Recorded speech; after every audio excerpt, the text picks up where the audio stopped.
So you know that if a polynomial is there whose roots are polynomial with real coefficients whose roots are complex root, then they occur in pair. So let us take that xi1 is your alpha plus I beta and xi2 as alpha minus I beta. In other words, you can write this as r e to power I theta, and here only e to power I minus I theta is written. You please do this correction. It should be r into e to power minus I theta. Please make this correction. So where r is given, you know, these things r is given by square root of alpha square plus beta square, and the theta is your tan inverse of beta by alpha. All those things, you know.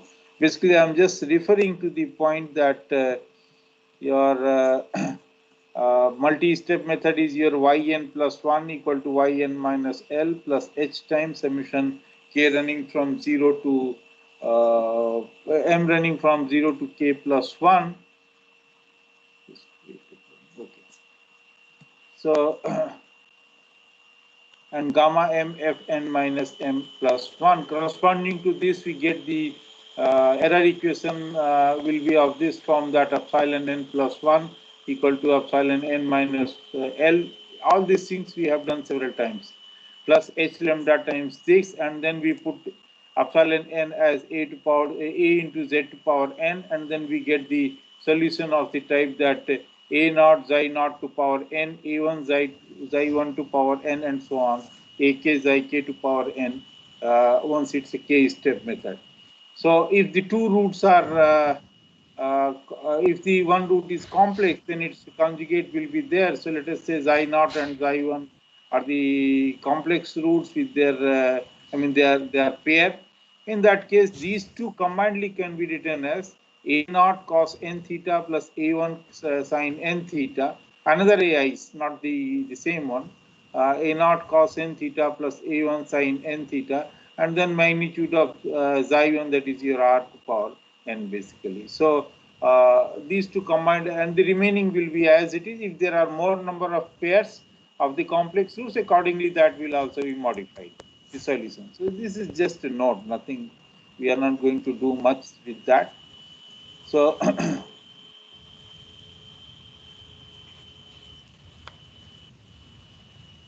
so basically what you if you see that this characteristic polynomial which you see here, the characteristic polynomial is a polynomial, so with the real coefficients, and then you want to see whether its roots are inside the unit circle or not. So this is what we used to see, that magnitude of xi's are strictly less than 1 or less than or equal to 1 or not.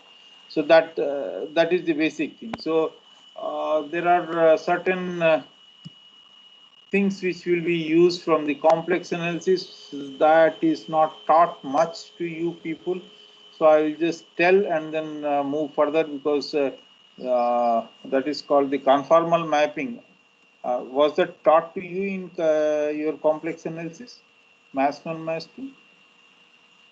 Conformal mapping or Mobius transformation, another name is there. No, sir. No, sir. Yeah, I think that is there. So that's the basic trouble. But anyway, I will just tell the properties of that. I'm not going to tell the general Mobius transformation or conformal mapping or bilinear transformation. All these names are there. So for such type of functions, so here I will just take a complex function z equal to f xi. F xi is basically your xi minus 1 divided by xi plus 1.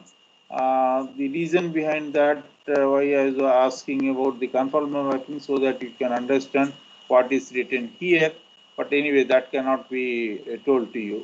It's a difficult job. So the only thing you understand, that the magnitude of xi equal to 1 goes to real part of xi equal to 0, meaning by under this transformation, under this map, magnitude of xi1 means the along the unit circle of xi, unit circle in xi, that goes to all the points that goes to real part of z equal to 0, right? What is the real part of z?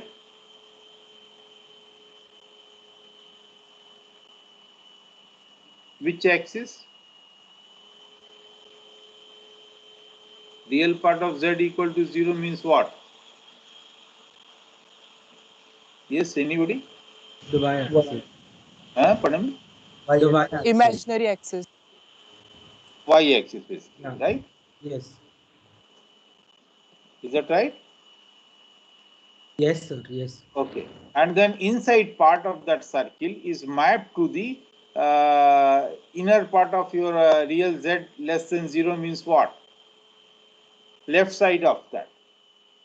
Left side, left half plane. Is that right? Yes, sir. Okay. And then your magnitude of xi greater than 1 means the outside the circle points, they get mapped with the real part of z greater than 0, right? So that this is on the right side of that. So this is the property of this map, and this map is an innotable map, means you can write xi in terms of z. So that inverse also is there. So I mean, under certain properties it becomes that. The only simple thing you can understand that xi equal to 1, if you take from 1, if you see xi equal to 1, means z will be 0. So the xi equal to 1 in the xi plane goes to z equal to 1, and then z equal to xi equal to 1 goes to z equal to 0, and similarly your xi equal to minus 1 goes to z equal to infinity because of here xi minus 1 upon xi plus 1. So xi equal to minus 1 means one point is on one side of circle, another point is on another side of circle. So that is the only thing, real part you can see, not beyond that you can see much. So this is the thing, that the inside this whole this unit circle here gets mapped here, that left half side of the things, means the boundary is along the y-axis, and the inside of unit circle is the left half plane, and the outside is your right half plane. Is that clear? Yes, sir. Okay. I mean, I cannot tell beyond that because it is not taught to you. So the thing is that we'll use this fact and and the Hurwitz criteria to get the region for the stability, means when that so it is basically the that polynomial is transformed to another thing, and then it can be. So the proof is not here as far as the Hurwitz criteria is concerned. It is not in your course. So I will just tell the Hurwitz criteria. What is Hurwitz criteria? So let the polynomial Pz is your a naught z to power k, a1 z to power k minus 1 plus so on plus ak. Here is this matrix D is there. I will tell its construction, how it is constructed, where all the ages are greater than equal to 0. All the ages means all these coefficients are non-negative for all j running from 1 to k, and outside k obviously it is 0. There is nothing to say. That aj is 0 for j greater than k. Suppose if it is the third degree polynomial, so j greater than 3 it will be 0, means a4, a5 and all those things are 0, because there is no term of the polynomial there. So then the real part of Pz are negative if and only if the leading principal minors of D are positive, right? So what is the linear this leading principal minor and all those things? How the this determinant is formed, this matrix is formed. First, you just try to see this one. You see, there is nothing like that a naught is the coefficient of even or odd or anything of that kind. Whatever the highest degree of polynomial is there involved, a naught is the coefficient of highest degree term, Is that clear? I will explain through two examples. One is with your even polynomial, I mean polynomial with even degree. Another one I will explain through odd degree. So a naught will always be the coefficient of your highest power of your Z, highest power of the polynomial, and then A1 and A2 and so on and so forth like that. Now, the first row you just notice it is only A1, odd coefficients A1, A3, A5 up to A2k minus 1. Is that clear? Yes, sir. Yes. Okay. Second row is A0, that is your even one, including A0, A0, A2, A4, A2k minus 2. Right? The third row is shifted, means A1 will start from the second column, means third row, first column will be your 0, then A1, A3, so one less, or it will go up to one less means two less basically here because the odd one. So 2k minus 1, so it will be 2k minus 3. Similarly, again that even one 0, A0, A2, the even one, and A2k minus 4, again minus 2 more. Right, and this way will shift, means next one there will be two zeros, and then A1, A3 and so on, so will start, and then two zeros, and then A2, A4, A0, A2, A4, this way it will start. Is this construction is clear to you? Yes, sir. Yes. Okay, then next part is what is the leading principal minors. Leading principal minor, the first one will be just I think that pictorial form, if I show, then that will be clear. You see, first one is just A1, right? Second one will be, you see, it is leading. That's the reason I have made this way. It is here, then here, then here. So it is leading type of thing. So A1, first one is A1, first minor. Second minor will be of order 2 basically. It will be A1, leading principal minor. A1, A3, and then A0, A2. Of third order, A1, A3, A5, A0, A2, A4, 0, A1, A3. And then like that. Is that clear? Is that clear? One is continuously removing Pardon me me? from the meeting. It is What? like sixth times someone has removed me from the meeting. Pardon me? Someone is continuously removing me from the meeting. Like it is the sixth time. It's a difficult job. Snehbandhu, you are facing this trouble. Yes, sir. Now he is muting me. Who is that person? Shall I ask the technical person to check that? Or you will stop doing that? If he will check, he will send the report to the director.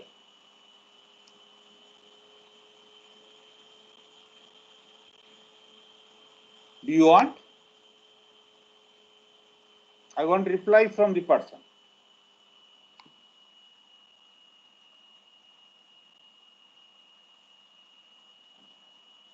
Snehbandhu?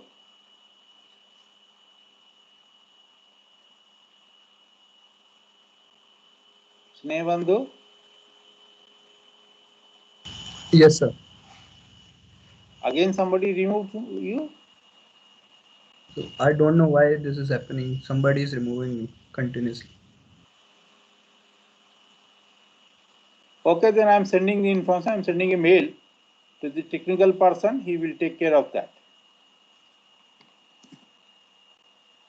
Yes, sir. Let him do as many as times he wants. And he will be debarred from at least this semester.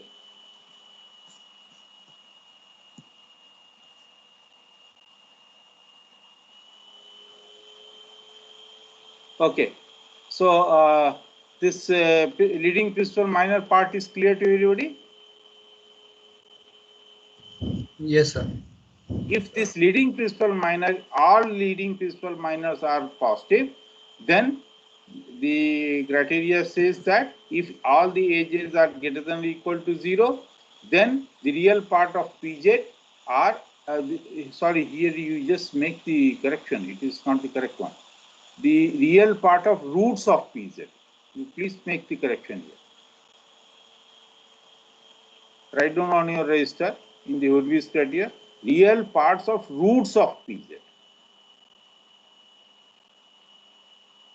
Please note down that. Please note down this. Otherwise, everything will be a different way.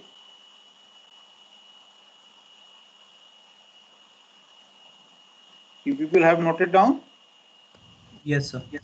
Okay. So, real part of roots of Pz are non-negative if and only if the leading principal minors of D are positive, right? So all the leading principal minors, the last one will be the whole determinant, the whole matrix, right? That is very obvious. Now let us see two examples. One, if if it is your even odd degree polynomial. Pz is your, so it's an odd degree polynomial. It is written in order 4, 5, 4, 3, 2, 1, and then there is no power. 1 is not properly shown here. This is A4Z and then A5. So A naught is the coefficient of highest degree part, highest degree thing. So A naught, A1, A2, A3, A4, A5.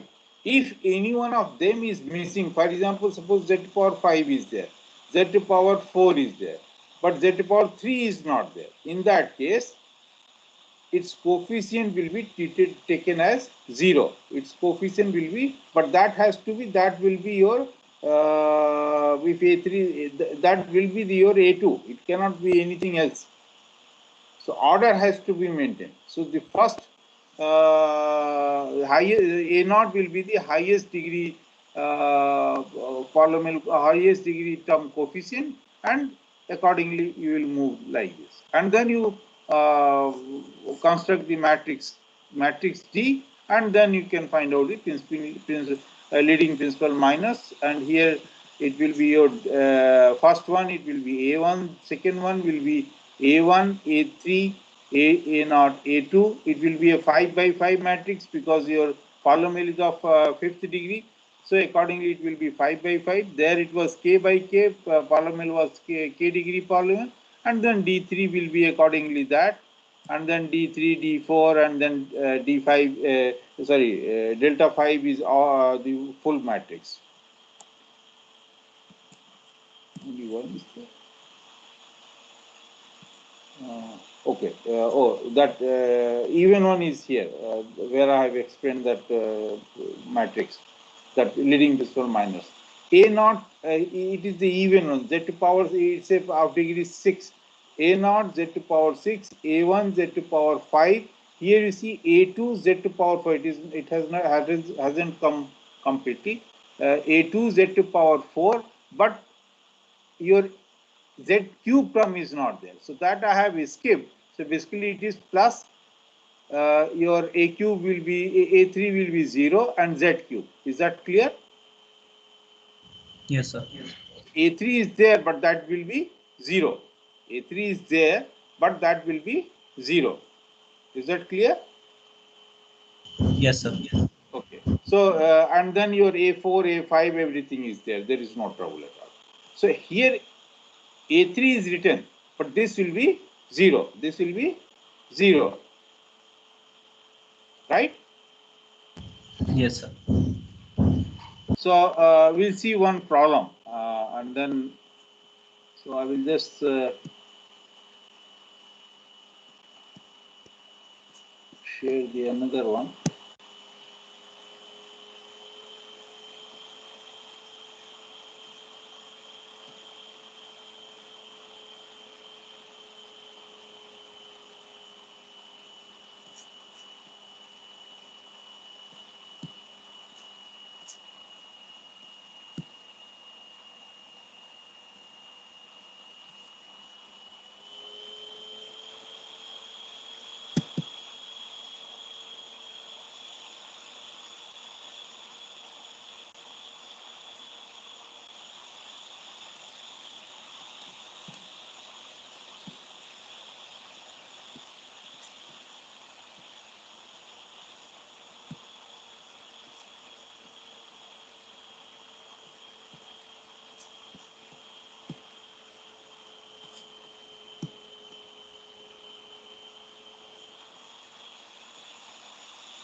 Now can you see the slide? Yes, sir. Okay. So we'll see this Adams-Moulton method. That is your uj plus 1 equal to uj plus h by 12, 5 uj plus 1 prime plus 8 uj prime minus uj minus 1 prime. And then you know the for stability we have to solve for u prime equal to lambda u. Lambda is less than 0. And once you put that here, and then we will put that uj as that a j to power j, and then we'll divide by the smallest one, and then we get a quadratic polynomial. All those things you have already done. Up to this, that you get the characteristic equation. Is that right? Yes, sir.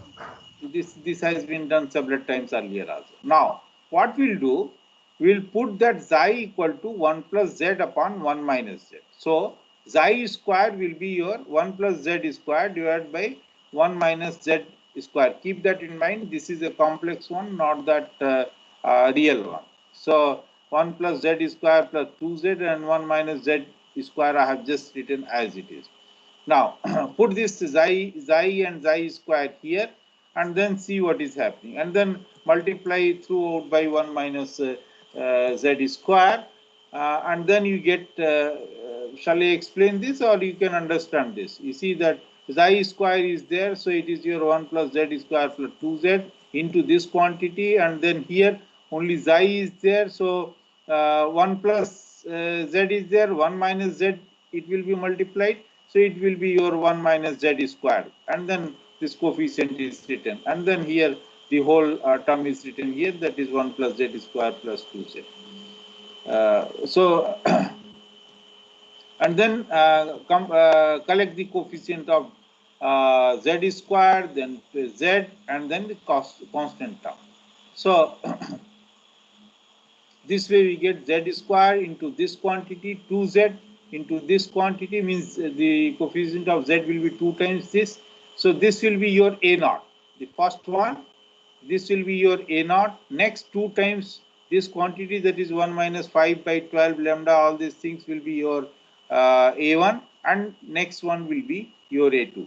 Is that clear? So the polynomial will be a naught z square plus a1 z plus a2 equal to 0. Is that clear? Yes, sir.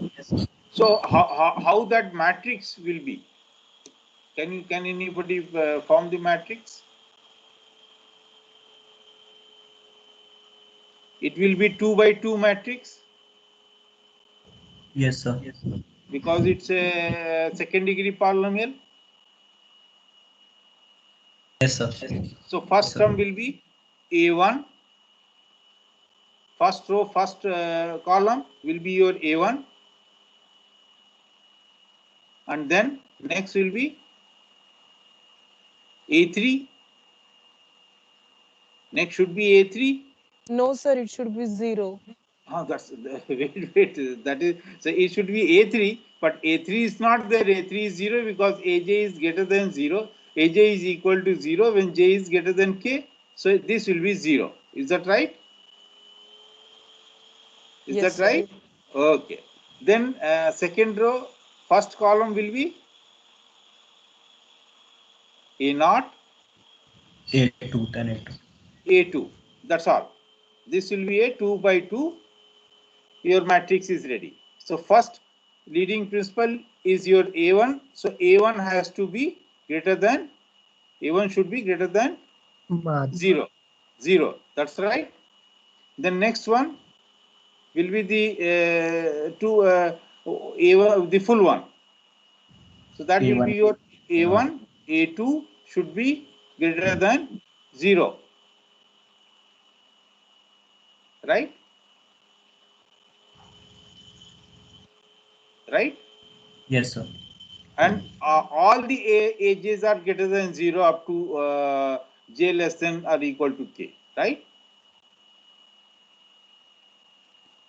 So it says that a1 is greater than 0 and a1, a2 greater than 0 means it will be your a2 is greater than 0.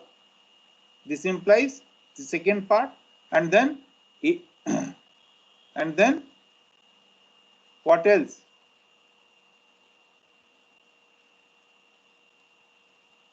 Sorry, not A2. This was not A1, A2. It was what is that? Minor will be your yeah, that's right. A1, A2. Correct.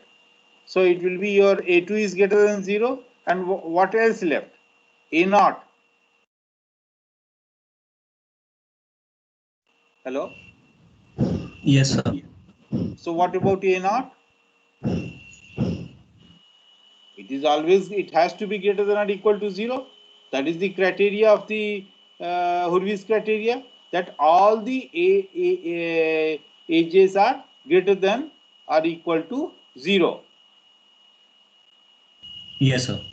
Okay. So that says that A0 is also greater than 0, A1 is greater than 0, and A2 is also greater than 0.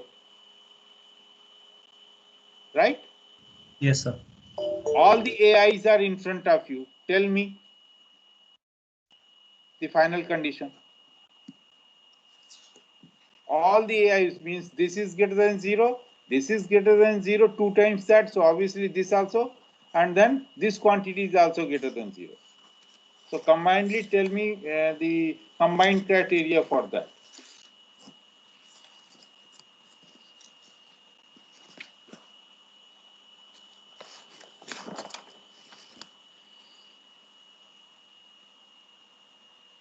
You simplify the first one.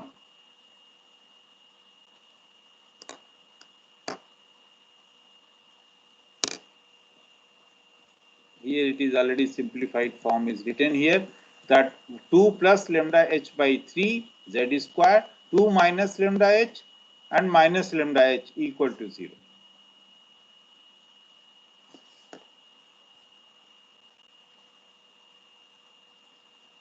So if you see this Lambda h greater than -6 for the first one. Z square. lambda h greater -6. than -6. Right. Second one, 2 minus lambda h is greater than 0 means lambda h should be less than 2.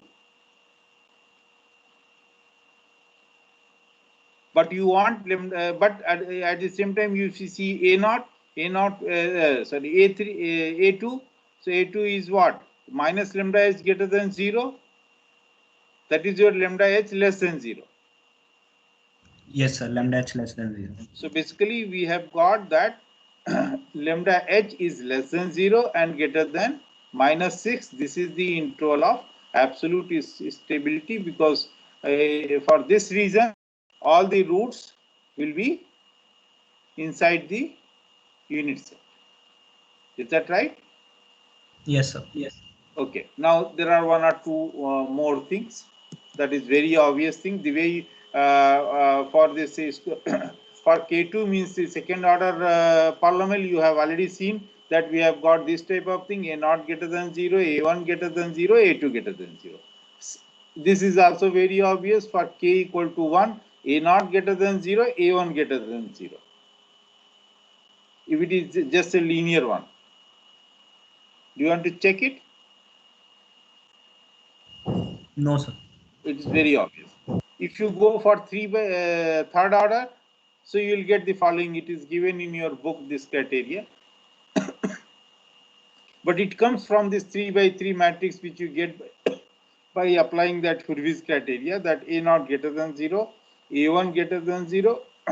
Just verify this: A2 greater than 0, A3 greater than 0, and A1, A2 minus A3, A0 greater than 0.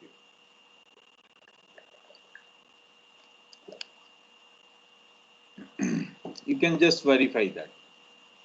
So is this method is clear to everybody? Yes, sir. Okay, then good. So next I will move where I have left on the last time, that your boundary value problems.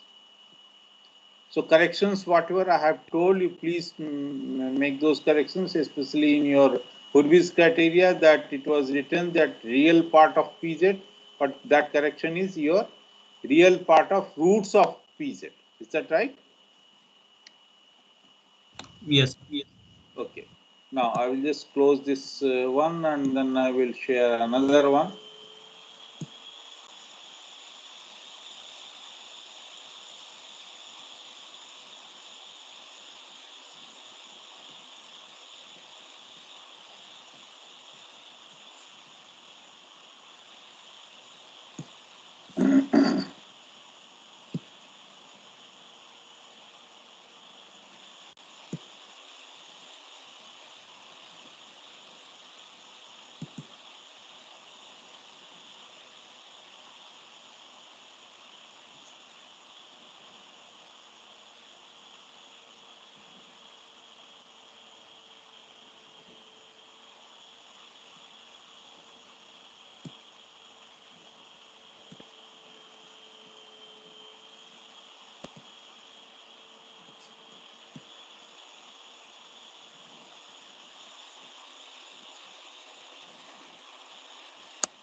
Now can you see this slide?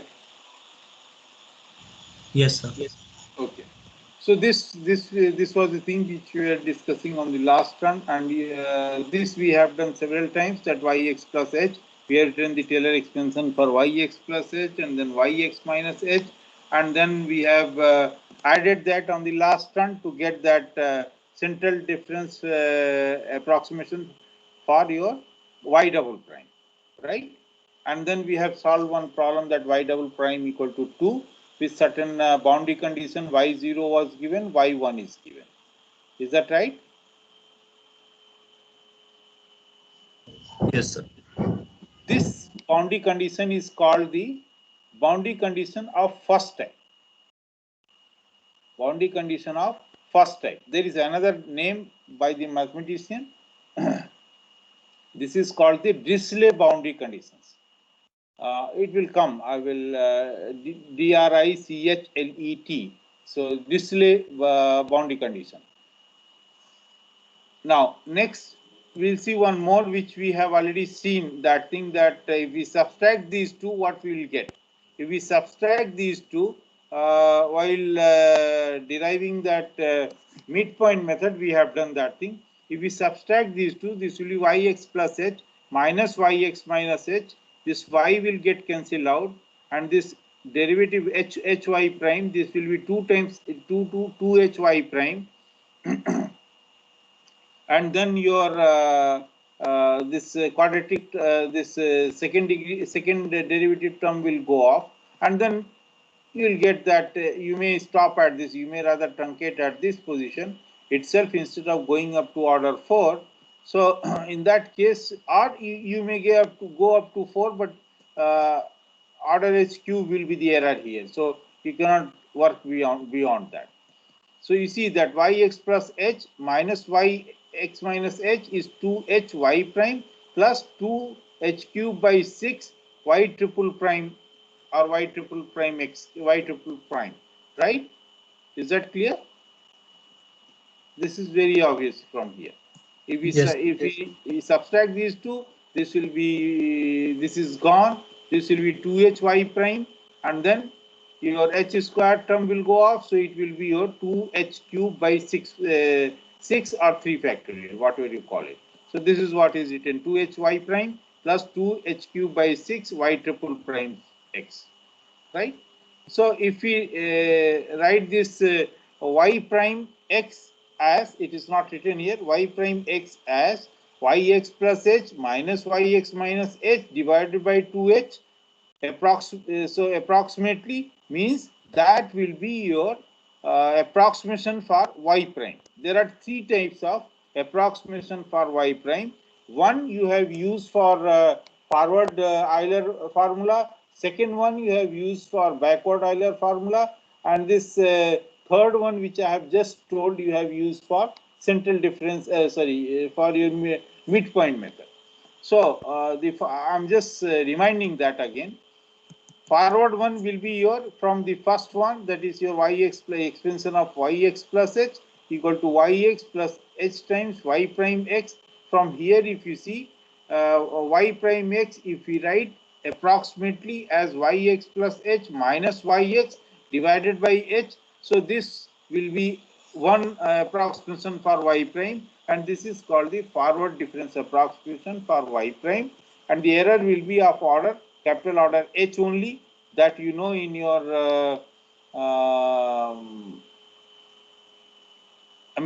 local truncation will be capital order H square, but method will be of order 1. So it is your in your Euler method or the forward Euler method, you can say, there we have used this. For backward one, yx minus h equal to yx minus hy prime. So if we write y prime x, so that will be your, you take on this side, so it will be y prime x will be yx minus h divided by h. So this will be the another approximation for y prime, and this is called your backward difference approximation for y prime. So there are three types of approximation for y prime. One is your forward. Forward means yx plus h minus yx divided by h. That will be the approximation for y prime. And then for backward one, it will be yx minus h and then divided by h. Central one will be yx plus h minus h divided by 2h, and that will be of order, if you see the local truncation error will be of order capital order h cube term, and if you see the order of the method, that approximate method, that will be second order one. So that's the three types of approximation for your y prime is there. We'll use these facts and we'll derive the method for the next problem, and I will go, instead of going for general one, I will go for the particular one. General one I will tell in the end.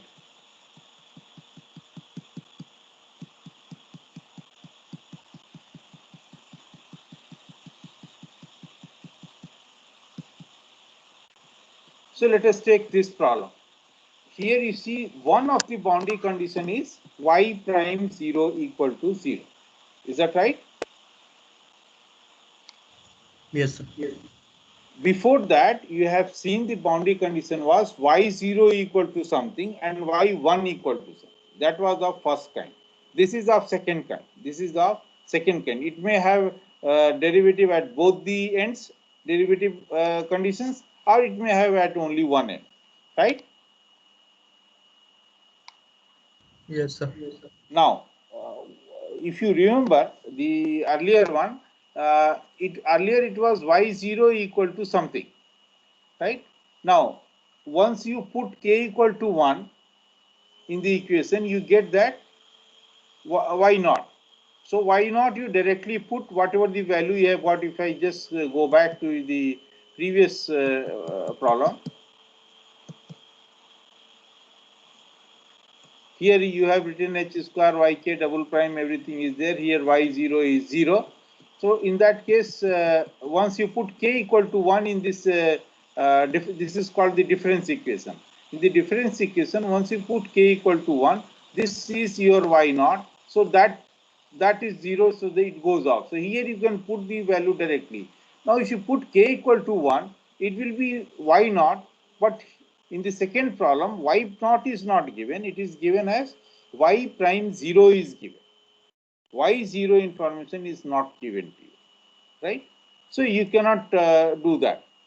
So how this can be tackled? So that we'll see here. Let me see whether for the problem it is done separately. Okay, it is done separately. Now, y double prime equal to 2, the same differential equation. This was the same one which you have used the earlier one. Is that right? Both the differential equations are same. Yes, sir. Yes. Okay. So this scheme will also be same. The only thing, applying the boundary condition, we have to see how to see this situation. Right? So this will also be same. Once this will be same, this is done for the general one, then particular problem we have done here. Now, this is true for all k. All k means what? x0, x1, x2, x3, x4. Differential equation is true for whole domain, 0 to 1. Is that right? Yes, sir. Yes. Okay. So in particular, it is true for k equal to 0 also. In particular, it is true for k equal to 0 also. That is x naught. It is the differential equation is satisfied at x naught also. Yes, sir. Okay. Means what? For k equal to 0 also this is true. Yes, sir. Once we put k equal to 0, what is happening here? It is coming as y minus 1. But y minus 1 is not in your domain. This term is not in your domain. Because x minus 1. You have x naught, x1, x2 onward. Not the x minus 1 on the left side of that, negative side. Right? Yes, sir. This value we have to eliminate somehow. Is that right? Yes, sir. Okay. Now, you have given a boundary condition y prime 0 equal to 0. What will be the approximation, the central difference approximation for yk prime? Yk prime will be your yk. Just now I have told the central one. Y prime x is your yx plus h minus yx minus h divided by 2h. That's the central difference approximation. So here we write yk for at the point k, it will be yk prime will be approximated as yk plus 1 minus yk minus 1 divided by 2h. Is that right? Yes, sir. So here it is what? Y prime 0 means what? It is y x naught, y at the y prime at the x naught equal to 0. Yes, sir. Meaning by what? Y 0 prime equal to 0. This one. Y 0 prime equal to 0. Is that right? Yes, sir. But y 0 prime using this formula will be what? If k equal to 0, it will be y1 minus y minus 1 divided by 2h. Y1 minus y minus 1 divided by 2h. Yes, sir. And y naught prime equal to 0 means it will be equal to 0. This gives that y minus 1 is nothing but your y1. Yes, sir. Right? Right. So instead of y minus 1, we can replace it by y1. So means it gets eliminated. It gets eliminated. Means now this equation will be only in y1 and y0. Is that right? Yes, sir. But that you have got using the boundary condition, the first boundary condition, that y prime 0 equal to 0. Means this boundary condition is already absorbed as soon as we write the modified equation here by putting that. So it will become 2y1 minus 2y1 plus 2y0, and the right hand side is as it is, minus 2h square. Is that right? Yes, sir. Okay. Now another thing you must understand here, at how many discrete points you have to find out the value of solution or the y. In the previous problem, y0 is given, means y at the point x0 was known. Here it is not known. So we have to find out this value also, y at the x0. So how many points we have to find out? Y1 is given, the last point is given, means we have to find y1, y2, y3, y4. How many variables? 4. 4. Now if you just go back to the previous problem, how many variables were there? Only 3. 3. Because y0 was given, so y1, y0 and y1 both were available. So y1, y2, y3, only 3 variables. So it required 3 equations. Here there will be 4 equations. So we'll just see the next one. We require 4 conditions, otherwise we cannot proceed further. So the first one you have got by modifying this, that is your 2y1 minus 2y1 plus 2y0 equal to this. Next onward you will get, for putting just like earlier, that k equal to 1, k equal to 2 and k equal to 3. for the general one. That is your yk minus 1. So for k equal to 1, it will be minus y naught plus 2y1 minus y2 equal to minus 2h square, and then for k equal to 2 and k equal to 3. Is that right? Yes, sir. So how many equations? From 2 to 5, that is 4 equations. In 4 unknowns, that is your from y0 to y3. Is that right? Yes, sir. Okay, now we'll write in the matrix form. So here it is written in the matrix form y0. If you see the second equation, it is 2y1 plus 2y0 minus 2y1 plus 2y0. So 2 minus 2 0 0 y0 is here, and then similarly all these are, and then right hand side. So now you can solve this, right? Yes, sir. Using your Gauss elimination. Yes. How many of you have done the previous problem? Did you try using Gauss elimination? Not sort that much. So you try it. Otherwise, I will move further and then you will face trouble. There is another method also I will tell, LU decomposition method also, to solve your AX equal to B. So after that you can solve this, right? Yes, sir. Now, if it is there that both the boundary conditions are derivative, boundary conditions, right?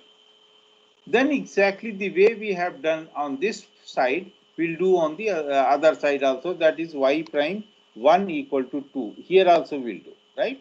So again, instead of taking the more number of subdivisions, I have taken the less number of subdivisions, so that only 3 equations come in the picture. Otherwise, if you see the previous one, we have taken h as your 1 by 4. So there were more number of subdivisions. So just for demonstration, if you take these many subdivisions, then there will be number of equations will be for y0, for y1, for y2, for y3, y4. Because in the next problem, y prime 1 is given rather than y. So there will be 5 equations in 5 unknowns. Is that right? Yes, sir. For the next problem, if we take these many subdivisions. So just to reduce number to 3 only, I have changed that subdivision to h equal to 1 by 2, means x naught, this will be half, and this will be 2 by half means 1. So x naught, x1 and x2, only 3 points will be there. Now for k equal to 0, exactly like that, it will be your no, k equal to 0, yeah, because it is y. So this is directly copied from the previous one, because the same thing is there, same problem we are still discussing. The only addition is that on the other boundary also the derivative boundary condition is given. So for k equal to 1 it will be same, but for k equal to 2 it will be changed one. For k equal to 2, you see this, it will be minus y1 plus 2y2 minus y3 equal to minus 2h square, but it is only up to x2. So again your y3 will be beyond your domain. Y3 will be right side of x2. Is that right? Yes, sir. So means it is beyond your domain. Again you have to eliminate this y3, and that you can eliminate using this approximation for y prime 1, and again we'll use the central one. Yk prime is your yk plus 1 minus yk minus 1 by 2h. So y2 prime, this is the point x2, means it will be y2 prime. So y2 prime is 2. So this is y2 prime will be your y3 minus y1 divided by 2h. So y3 minus y1 divided by 2h. So y3 we have got in terms of y1. So it is y3 will be your y1 plus 4h, right? Yes, sir. Okay, so we put this value of y3 in the first equation and then rewrite that, and so we get the three equations as so it will be your y minus 2y1 plus 2y2 equal to 4h minus 2h square. This is modified one.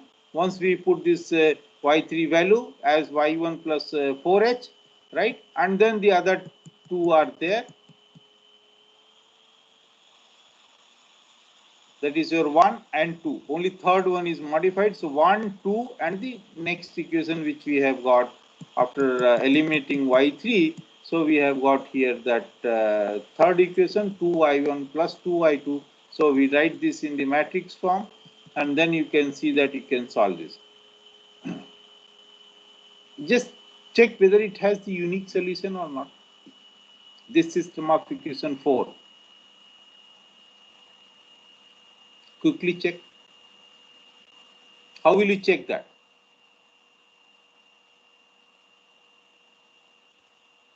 While making row echelon form, like the whole downward term, like bottom term, should not all the terms. Your voice was breaking. You just repeat again. So while using the row echelon form, No, you need not to go up to that. You can see directly from the rank, yes, sir. That also. right? Or another thing which you have read in your 12th standard. By seeing whether the coefficient matrix is singular or non-singular. Do you remember that? Hello? Like, Hello? yes, sir. Not exactly. It is AX equal to B form. If A is a non-singular matrix, what will happen? It is invertible. Yes, sir. Once it is invertible means A inverse exists. Yes, sir. Pre-multiply both sides by A inverse. So this will be your, on the right hand side it will be A inverse B, on the left hand side it will be only X, and that is the unique solution. A inverse X equal to A inverse B is the unique solution. Right? Yes. So if A is a singular, then it will not have unique solution. It may have the no solution, it may have the infinite many solutions, but a unique solution will not be there. So check whether it is, pardon me? Determinant should not be equal to 0 or should be equal to 0, that has to be checked. So what is the determinant of this matrix, coefficient matrix? Is it a singular or non-singular? just doing. Other people also should do. I'm going to ask you.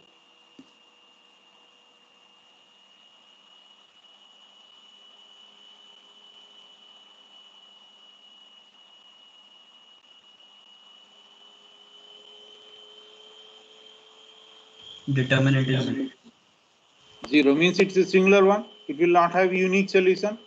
yes, sir. It will not have a unique solution, but that's a difficulty.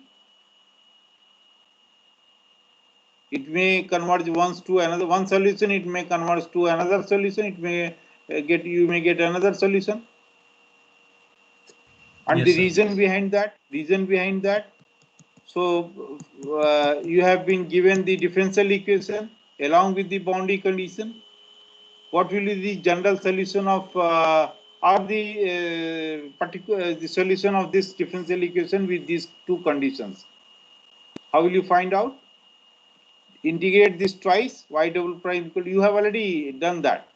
Yes, sir. Y is equals to X. So But you don't know that you have got because of the another boundary condition. yes, sir. So if this boundary condition is there, these two boundary conditions are there, you will have the two constants here once you integrate it twice. Is it possible to get those two conditions, those two constants uniquely or not using these two conditions, these two boundary conditions. Check it, quickly check it. In other words, if I ask you what will be the solution of this boundary value problem, exact solution, after applying the boundary conditions.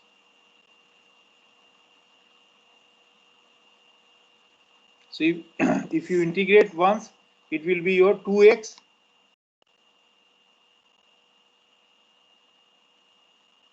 Yes, Sir, 2x. actually, other coefficient is not, we cannot determine. Both, while putting the condition, coefficient we cannot determine after integration time here. Because No, the you tell me the solution. You tell me the solution. Yx.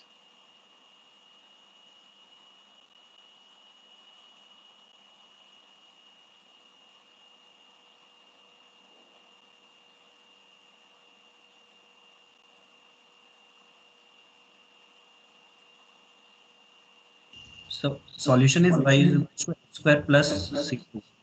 C1 is Yx equal to Yx equal to x square plus coefficient, x square plus a coefficient, a constant term, which is not. x square plus c, you mean to say. Yes, sir. Everybody is getting the same one. And this constant, you may take anything. Yes, sir. Means it is not unique. Yes, sir. So that is the point. If the differential equation does not have the unique solution, then your method may or may not converge, may not provide you the solution. Is that right? Yes, sir. So this is intentionally I have chosen the same problem, but there is a condition. When this type of problems, that is your general y double prime equal to f. F means here the non-linear. We'll talk about the non-linear differential equation. I have taken till now I have taken only linear case. See, this y double prime equal to fxy with these type of boundary conditions. When this will have unique solution and when this will not have unique solution, the whole theory is there. So if those conditions are not satisfied, then there is no guarantee that the solution will be unique, and in that case, if we derive a method, that may fail. Is that right? Yes, sir. Okay, now I'm going back to the general one, and then now the everything was explained through the problem, so you can understand the general way how we. So let us take the very general problem. Axy double prime. A means this coefficient is also variable, means it's a function of x. Axy double prime plus bxy prime plus cxy equal to fx. So all these coefficients or the functions are continuous, a, b, c, and f. And let us say take the first boundary condition, y a equal to alpha, y b equal to beta. Domain is over a to b. So we subdivide the interval, and with your number, let us take the capital N number of subdivisions are there. And in that case, xk will be your x0 plus kh, means x1 will be a plus h, x2 will be a plus your 2h, or x0 plus 2h, and like that. And the last one will be your b. So you write down the Taylor expansion for x plus h, y of x minus h. Add these two, means you get the approximation, or you get that approximation for y double prime, and you subtract those two, then you get the approximation for y prime. So these two are required, 5 and 6. Now since the differential equation is valid for the whole domain, so in particular it is valid for any general point, let us say xk.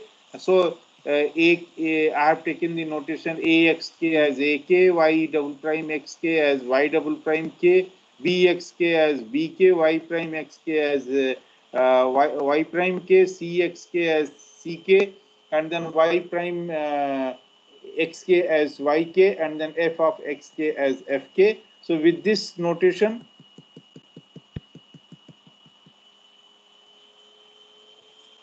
here you see it will be your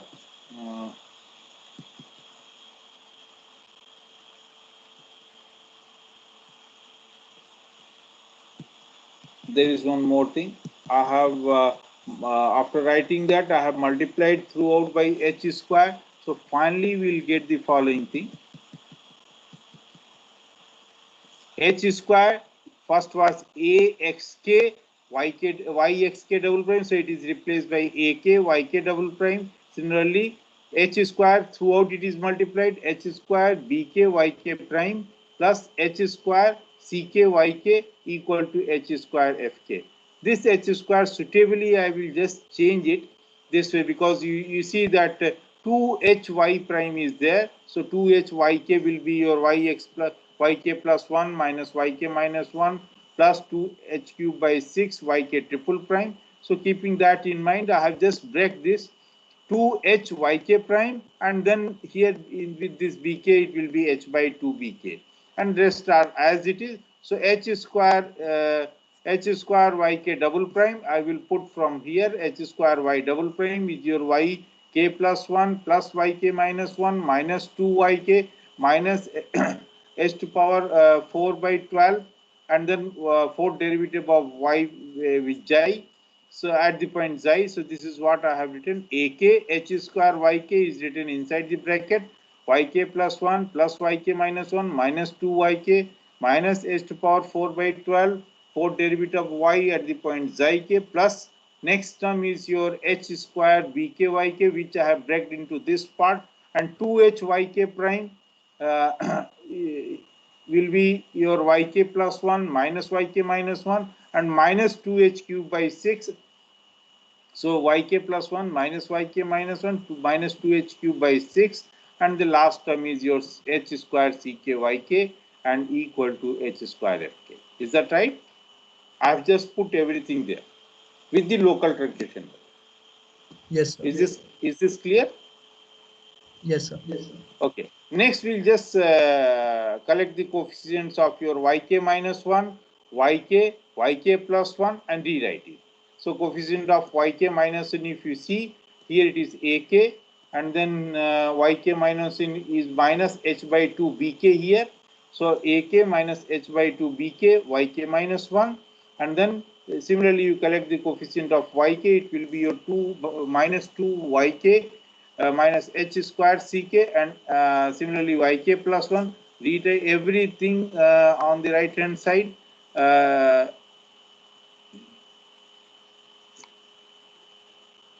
Either it is a error part or the known part. So these two are the error parts. Here this one is the known part. F is the known function. A, B, C, F all are known functions. So we will just rewrite it. So it is your ak minus h by 2 bk, throughout minus it is multiplied, and then plus 2 times ak minus h square ck yk plus h is ak plus h by 2 bk. You see these two coefficients yk minus 1 and yk plus 1 coefficients are such, you can see that ak minus h by 2 bk and here ak plus h by 2 bk, and then remaining terms are on the other side. If we ignore the error, then we'll get the method. If we ignore the error, that is h square by 12, this quantity, or keep in mind we are committing this much of the error. So in that case, the method will be given as minus ak minus h by 2 bk yk minus 1 plus 2ak minus c h square ck yk, and then minus this quantity into yk plus 1 equal to minus h square fk. This error term is not included here. Is this clear? Yes, sir. And for y0 equal to a, y1 equal to b, this will run from k equal to 2. Here another notation is used. Can you see this? K equal to 2 inside the bracket 1, and then n minus 2 over bar is put there. Do you understand the meaning of this? No, sir. It is meaning is that the initial value is 2, means it will start from k equal to 2 with increment 1 will go up to n minus 2, capital N minus 2 number of subdivisions. Means 2 plus next value will be 3, next value will be 4, the way you write there. And then 5, so on, up to the last value will be n minus 2. Is that clear now? Yes, sir. Okay. Now, in case the boundary condition is y prime 0 is something, then for k equal to 0, k equal to 0, it has to be modified, right? K equal to 1, if it is k equal to, if y naught is given, then by writing k, by putting k equal to 1, here you see that you get y naught. Is that right? Yes, sir. Once, if it is the other side boundary condition is also given as y1 equal to b, some constant, then y1 will be what?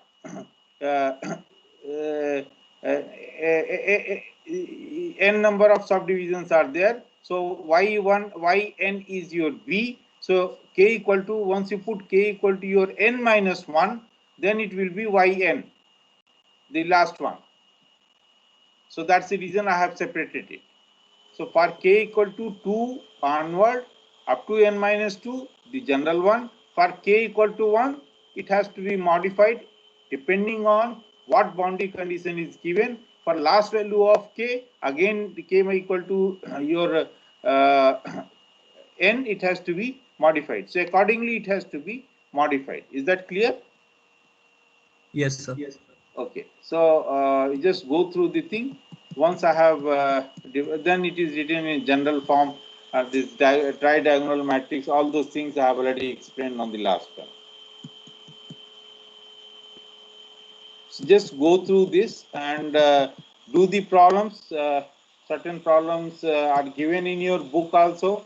You can frame the way you have. I have told to frame the initial value problem. You differentiate it twice. Take a function, differentiate it twice, right? And then put the condition depending on whether you want y0 value, y1 value, or y prime 0 value, or y prime 1 value. Is that right? Yes, sir. Okay, so you can frame your own problem for which you already know the exact solution, and then you can compare. Once you get the numerical solution, you can compare that. Let me switch on the light and then I will.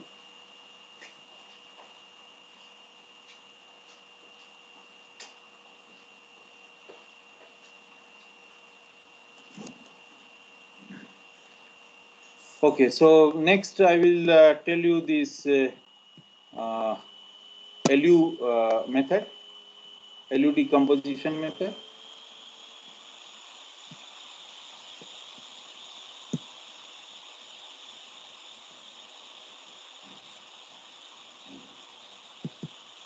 It's very simple, nothing is there. That will be the last part today.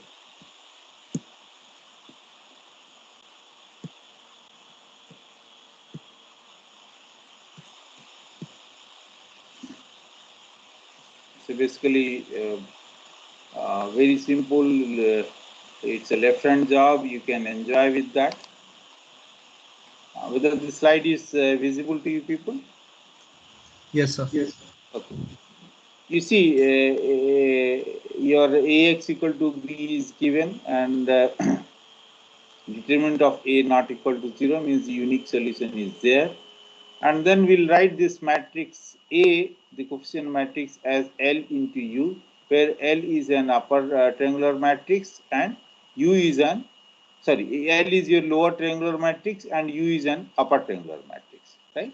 So we'll write A as LU X equal to B. Why it is preferred? You can see immediately. Multiplied by. So, pardon me? No, sir. Nothing. Then we assume ux as y, right? Once we assume ux as y, so we have ly equal to b, right? Now, L and u, they are either upper triangular matrix or lower triangular matrix, right? So either the if it is the upper triangular matrix, then the last row entry will be just 1, right? And if it is lower triangular, the first row entry will be 1 only. In first row, no other entry will be there. Is that right? Yes. Yes. Okay. So it is easy. At least one variable is immediately known. Next row, either from top or bottom, if you see, depending on upper triangular or lower triangular, next row will have 2 entries and 3 entries, 4 entries. It will increase like that. So if it is your upper, you are dealing with the upper triangular matrix, then go by the backward substitution type of thing. Otherwise, you can go by forward on. So let us see how that using one example I will just demonstrate. So a matrix is given. I have written A as L into U. Here L, in the L, diagonal entries are taken as 1. Diagonal entries are taken as throughout 1. And then the other entries are there in lower triangular, and then upper triangular, all the upper triangular part is there. The lower triangular part is 0. Is that right? Yes, sir. Yes. Just multiply first row, first column. It is D only, right? Yes. Yes. D equal to 3. So D equal to 3, obvious. First row, second column, E only. So E equal to 5. First row, third column, F will be 2. Right? Yes, sir. Yes, sir. You move for the second row. So you can find second row, first column. But again A into D only. Second row, second column. Second row, third column. Right? All these are written here. Is that right? Yes, sir. Yes. So this way you can find, and again, since it's a 3 by 3, you can go for the third row. Here you see we get that D equal to 3, since D equal to 3 and A equal to 0, G equal to 8 you get, H equal to 2, everything is known here. Then you go for the third row, you get, so basically you get all the entries. You get all these entries of L and U, right? Yes, sir. Once you get that, and then you can write this as LU. The matrix is decomposed into L into U form. Then AX equal to B, which was given. It is, let us assuming that UX equal to Y. Then LY equal to B, right? So B is this quantity. So then first we'll solve Ly equal to B. We'll get the value of Y using solving that. Once Y is known, then we'll use this into Ux equal to Y, and then we can find out X. Is that right? Yes, sir. So this is what is done. L, this is lower triangular part which you have just got, into Y, any variable. Solve this, being the upper triangular matrix type of thing, it's very easy to solve, and then you can solve your Ux equal to Y. So finally you get your Y value. I have just written here. You can find it out very quickly. This is your, if you see the first row, first column, it is just Y1. Y1 is your 8, very obvious. Is that right? Next, if you see, fortunately here one more is 0. So you get Y2 also immediately. And then third one, you have this Y1, Y2, Y3, but your Y1 and Y2 is known, so Y3 is known, right? Yes, sir. Yes. Similarly, you can solve the upper triangular one, and then you can get the value of this. I'm not telling this complexity part. The number of multiplications and divisions required for the Gauss elimination is 2n cubed by 3 if n is the size, and for LU decomposition it requires only half of that, that is your n cubed by 3, and that's the reason it is preferred one.